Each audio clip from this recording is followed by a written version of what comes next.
महाभारत में पंचाल का नाम बार बार आया है, जहाँ की रहने वाली द्रौपदी थी, जिसको उसी पंचाल के नाम पे उन्हें पंचाली भी कहा जाता था। तो हम बात करेंगे लोकसभा सीटों की श्रृंखला में उस पांचाल की, जिसे कि मौजूदा समय में कहा जाता है बरेली, कि वहाँ पे क्या बन रहा है इस बार समीकरण, क्योंकि संतोष जो गंगवार हैं वो उनका एक तरह से इस सीट पे लंबे समय से कब्जा चला रहा है, बीच में एक टाइम को छोड़ करके। इस बार उन्हें घेरने के लिए एसपी बीएसपी ने गठबंधन कर लिया है। तो क्या समीकरण बन रहा है, इस पर बातचीत करते हैं। मैं हूँ विद्याशंकर तिवारी, इंडिया न्यूज़ के डिजिटल चैनल इन खबर के लिए। यदि बरेली के इतिहास पर गौर करें तो महाभारत में तो इसकी जड़ें मिलती ही मिलती है।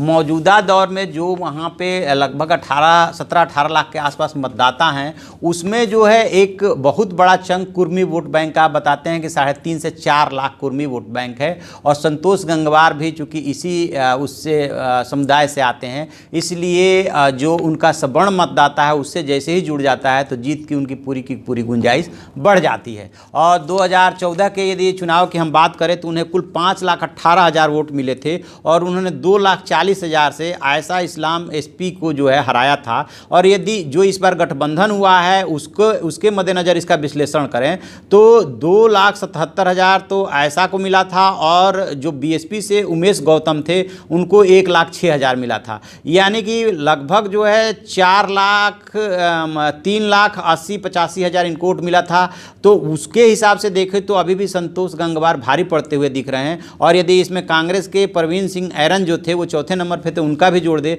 तो भी संतोष गंगवार अभी भारी पड़ते हुए से दिख रहे हैं। लेकिन राजनीति में 2 और 2 4 होने की गुंजाइश कम रहती है, 1 और 1 11 होने की गुंजाइश ज़्यादा रहती है। लिहाजा इस बार उनके लिए भी दिक्कत पैदा होने वाली है। और यदि विधानसभा सीटों की बात करें तो यहाँ पे 5 विधानसभा सीटें हैं, और उसमें जो है बरेली है, बरेली छावनी है, और भोजीपुरा है, मीरगंज है और नवाबगंज है। और इन 5 सीटों पे बीजेपी का कब्जा है। और यहीं से बरेली छावनी से जो जीते हैं राजेश अग्रवाल, वो प्रदेश में योगी सरकार में वित्त मंत्री है।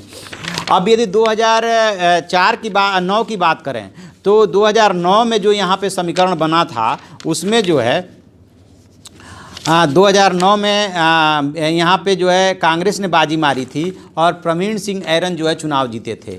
और प्रवीण सिंह ऐरन को कुल 2,20,000 वोट मिले थे और संतोष गंगवार 2,11,000 वोट पा करके दूसरे नंबर पर रह गए थे। तो वो जो 2009 वाला दौर था, उस दौर में 93-94 से ये हारे थे संतोष गंगवार। तो इसलिए हैं तो मजबूत स्थिति में, लेकिन इस बार जो गठबंधन बना है उसके बाद उनकी मेहनत बढ़ जाएगी। और यदि इतिहास के आईने में इस सीट की तस्वीर को देखने की कोशिश करें तो शुरू के दिनों में जैसा कि हर सीट पर रहा है कि कांग्रेस ज़्यादातर जीती है। हालांकि दूसरे ही चुनाव, शुरू के चुनाव में तो कांग्रेस ज़्यादातर जीती, लेकिन बाद के दिनों में धीरे धीरे यहाँ पे बीजेपी काबिज होती चली गई।